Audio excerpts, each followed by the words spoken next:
What is up, everybody? Matt Gajewski here, back again with the Awesemo channel, talking preseason DFS. We have Showdown, New Orleans Saints taking on the Jacksonville Jaguars, the last game of week 2. We are going to go through all the top plays in this Showdown contest. But before we do so, hit the thumbs up button, subscribe to the channel, hit the notification bell so you know when this and all other content goes live, including strategy shows, live before locks for preseason, everything you need. And check out our preseason package where you can get projections, slate write-ups, depth chart updates, everything you need to dominate preseason Showdown contest. And before we get started, we usually go position by position. For Showdown, we'll talk a little bit of strategy and then get into the skill position players to break down. But you're always considering defenses, always considering kickers when there's only 2 on the roster. Again, defenses, they actually accrue points through the entire game, unlike skill position players who maybe get anywhere from a series to a full half. That's positive. And it also happens oftentimes against the second and third team. So defenses are always going to be strong. In this game, New Orleans is a slight favorite, so they are the preferred defense. And then kickers, whenever you can find a kicking job to just one player, they're also very consistent options in preseason DFS Showdown in particular. Now, in this game, you have kickers on both sides in Aldrick Rosas, who was signed this week for New Orleans. They're dealing with a lot of injuries. Will Lutz won't play. So that is a very strong target, with New Orleans having a slightly higher implied team total. But getting to Josh Lambo for Jacksonville could also make some sense, not only in low-risk contests, but in GPPs as well. Both kickers will be strong plays. Both defenses strong plays, a slight lean to the New Orleans side on both.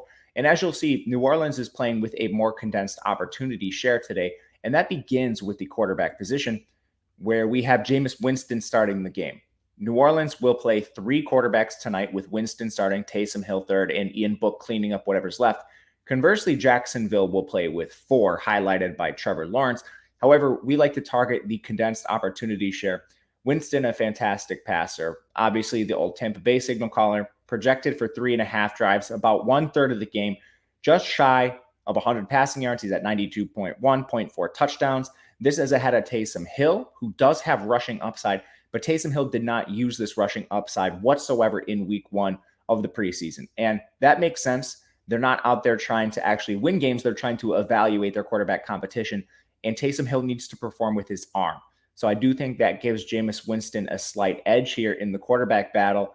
And they're very strong plays tonight. However, there is a stronger play, and it comes at the running back position. So we'll pivot over there, where we have Tony Jones Jr.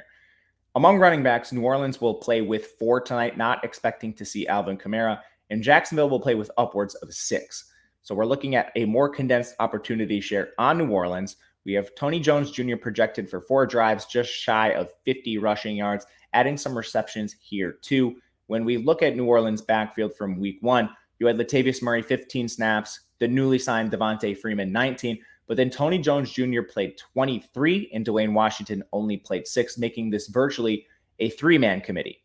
Tony Jones Jr., we're expecting him to lead the backfield again, not expecting to see much Alvin Kamara or the first teamers here. However, there is the chance to play multiple New Orleans backs tonight because we're going to see so many quarterbacks on both sides. So even a lineup that contains Devontae Freeman and Tony Jones Jr. could make some sense tonight. Both of them are very strong plays with a slight lean towards Tony Jones Jr. And to close this out, we will talk about pass catchers, generally a little more volatile in preseason DFS. But when there is condensed opportunity share, you can target them. Tonight, New Orleans also has a little bit more opportunity for their receivers. They're only going to be playing with 8 projected, whereas Jacksonville will be projected to play with 12. So a player like Lil Jordan Humphrey, a former Texas receiver, stands out here, projected for 4 drives.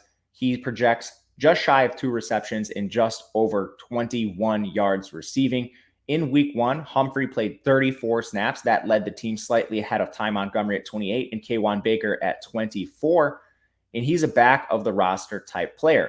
And with Michael Thomas and Traquan Smith both potentially missing this game, Michael Thomas for sure, Traquan Smith returned to practice earlier in the week, but still questionable. That could leave Lil Jordan Humphrey opportunities with the first team with Winston, as well as playing into the second team with Taysom Hill. Outside of Humphrey, you're looking at guys like Montgomery and Kaywan Baker, Both could make some sense. And then as far as Jacksonville players, we didn't talk about a lot of them because they have 6 backs and 12 healthy receivers, but perhaps a name like Colin Johnson could make sense in GPPs. But that will do it for us today. Of course, remember your defenses, remember your kickers. We will be back to discuss everything week 3 preseason DFS, so don't miss that. Hit the thumbs up button on the way out, and thank you guys for watching. Good luck. We will see you again next time.